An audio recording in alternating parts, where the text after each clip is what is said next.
পৃথিবীতে সব জিনিস আপনি খুঁজে পাবেন, একটা জিনিস খুঁজে পাবেন না। কি বলুন তো? বাংলাদেশিদের মান এবং সম্মান কোনোটা নেই। এরা বীরের মতন যাবে, তারপর চর থাপ্পড় লাথি জুতো ঝাঁটা এগুলো খাবার পরে একেবারে ছুঁচো হয়ে বেরিয়ে আসবে। এই হচ্ছে বাংলাদেশের ডেফিনেশন।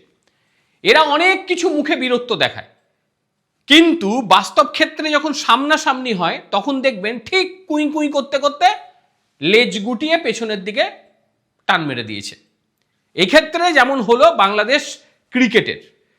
বাংলাদেশ ক্রিকেটের ক্ষেত্রে যেটা ঘটেছে সেটা আপনারা অনেকেই জানেন, যে বাংলাদেশ ভারতে খেলতে আসবে না, নাকি তাদের নিরাপত্তা হানি হতে পারে, এই নিয়ে তারা গিয়েছিল আইসিসির কাছে।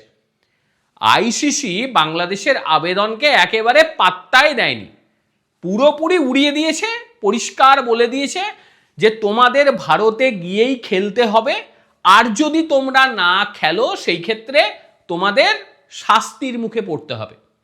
স্পষ্টভাবে বাংলাদেশ ক্রিকেট বোর্ডকে জানিয়ে দিয়েছে আইসিসি। এরপরে আপনারা দেখবেন এত বড় বড় লেকচার, এত বড় বড় কথা, এ মেরে ফেলবো, কেটে ফেলবো, যাব না, আমাদের অহমিকা বোধ, এই সমস্ত কিছু নিমেষে শেষ হয়ে গিয়েছে। এগুলো আর আপনি খুঁজে পাবেন না, একেবারে খুঁজে পাবেন না। বাবুদের গোসা কি কারণে হয়েছিল সেটাও আপনারা জানেন, যে আইপিএল থেকে বাদ পড়ে গিয়েছিল মুস্তাফিজুর রহমান, এবং এই বাদ পড়া বা তার উপরে নিষেধাজ্ঞা জারি হওয়ার পর বাংলাদেশিরা যেন খেপে গেল, কেন বাদ দেবে?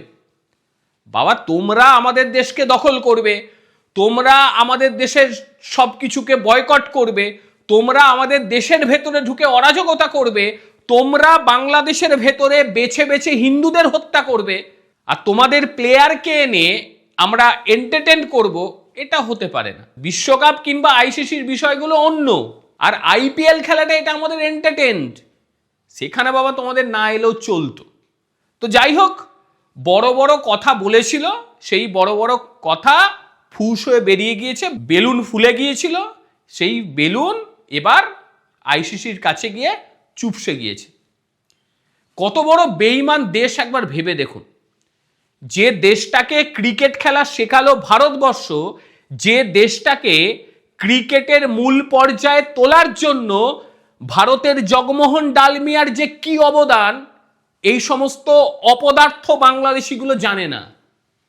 কিভাবে তাদেরকে টেনে তোলা হয়েছিল তাদের ক্রিকেটের উন্নতির জন্য, সেই সময় বিসিসিআই ঠিক কি কি কাজ করেছিল, এই অকৃতজ্ঞ বাংলাদেশিগুলো কিচ্ছু জানে না। একবার পুরনো ইতিহাসকে ঘেঁটে দেখুন, আপনাদের ক্রিকেট বলে কিছু ছিল কিনা। তবে জগমোহন ডালমিয়া এটা ভুল করেছিল। সেই সময় আপনাদের মতন এই রকম জন্তু জানোয়ারদের প্রশ্রয় দেওয়াটা যে কতটা ভারতের পক্ষে খারাপ ছিল, সেটা আজকে ভারত বুঝতে পারছে। যদি মান সম্মান বোধ আপনাদের থাকে তাহলে খেলতে আসবেন না। যদি থাকে, আমি জানি নেই, তারা খেলতে আসবে, আসুক, খেলার বিষয় তো, খেলে যাক, কোনো আপত্তি নেই। আর যদি ভুল করেও তারা না খেলতে আসে, তাহলে তাদের ক্রিকেট ভবিষ্যৎটা ঠিক কোন জায়গায় গিয়ে পৌঁছবে এটা তারা কল্পনাও করতে পারছে না। আমি বাংলাদেশ ক্রিকেট বোর্ডকে এক ফোঁটা কিন্তু দোষারোপ করছি না, তাদের দোষ নেই, কারণ তাদের নিজেদের হাতে বাংলাদেশের ক্রিকেটটা নেই। বাংলাদেশের ক্রিকেটের চাবিটা চলে গেছে জঙ্গি ইউনূসের হাতে। সেখানকার সন্ত্রাসবাদী সংগঠনরা এই ক্রিকেটটাকে পরিচালিত করছে। কাজেই ক্রিকেট যাতে শেষ হয়ে যায় সেই চিন্তা ভাবনা করছে তারা। আমার জানা নেই তাদের ধর্মে ক্রিকেটটা হারাম কিনা, আমার জানা নেই। অনেকে আবার বলতে পারে হারাম হতে পারে, খেলাধুলো তো এন্টারটেন এই পর্যায়ে পড়ে, সেটা তাদের ধর্মে ঠিকঠাক তো আমার জানা নেই, আপনারা জানাবেন কিন্তু। কারণ এই মৌলবাদীরা তারা যেভাবে তাদের সঙ্গীত ঘরানায় ঢুকে গিয়ে তছনছ করে দেয়, সেখানে হারমোনিয়াম ভেঙে দেয়, সেখানে তবলা ভেঙে দেয়, বিভিন্ন রকম বাদ্যযন্ত্র ভেঙে দেয়, এগুলো তো সবই মানুষের এন্টারটেন করার বিষয়। এই ক্ষেত্রে যদি তাদের মৌলবাদীরা আক্রমণ করে থাকে, তাহলে ক্রিকেটে আক্রমণ করবে না কেন? একদম স্পষ্ট প্রশ্ন। হারমোনিয়াম আর খেলার ব্যাটের মধ্যে পার্থক্য কি? সেই পার্থক্যটা বোঝানো আমার মনে হয় এই সমস্ত সন্ত্রাসবাদীদের ক্ষমতা নেই, কারণ এরা বাংলাদেশি ক্রিকেটটা ডোবানোর জন্য এসেছে। এরা চেষ্টা করবে যাতে বাংলাদেশি ক্রিকেট ডুবে যায়।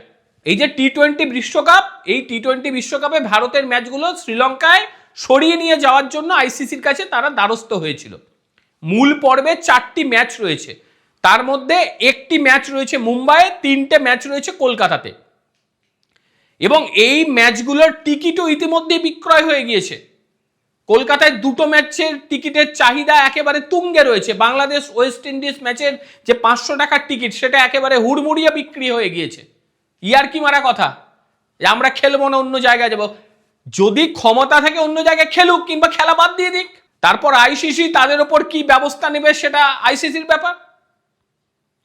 আইসিসি যে টাকাটা তাদেরকে দেয়, সেই টাকাটাও আসে এই বিসিসিআই থেকে।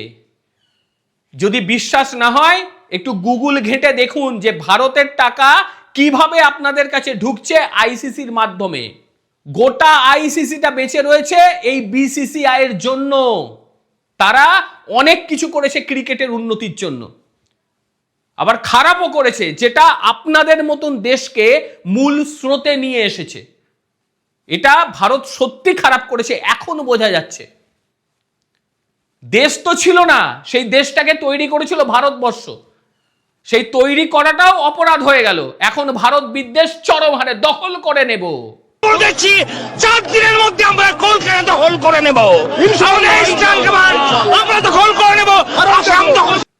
শুনলে মেজাজ পুরো গরম হয়ে যায়।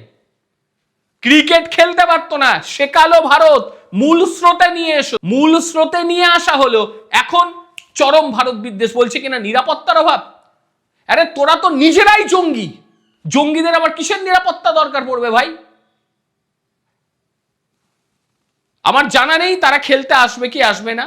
এলে আসবে, না এলে আসবে না, কোনো টেনশন নেই।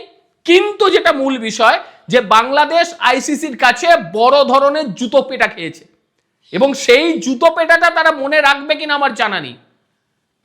মানে এই যে দেশটা, এই দেশটা এতটাই নির্লজ্জ ভাবতে পারবেন না। ভারত বিরোধিতা করে, ভারতের জিনিস বয়কট করে, আবার সেটা কুপকুপ করে খেয়ে নিচ্ছে। কি অদ্ভুত বিষয়। যাই হোক, আইসিসির এই সিদ্ধান্ত নিয়ে আপনারা ঠিক কি বলবেন অবশ্যই জানাবেন। আর আজকের ভিডিও আপনাদের কিরকম লাগলো সেটাও জানাবেন। প্রত্যেকে ভালো থাকবেন, সুস্থ থাকবেন। আবারও দেখা হবে অন্য কোনো দিন অন্য কোনো ভিডিওতে। ততক্ষণের জন্য নমস্কার, ভালো থাকবেন।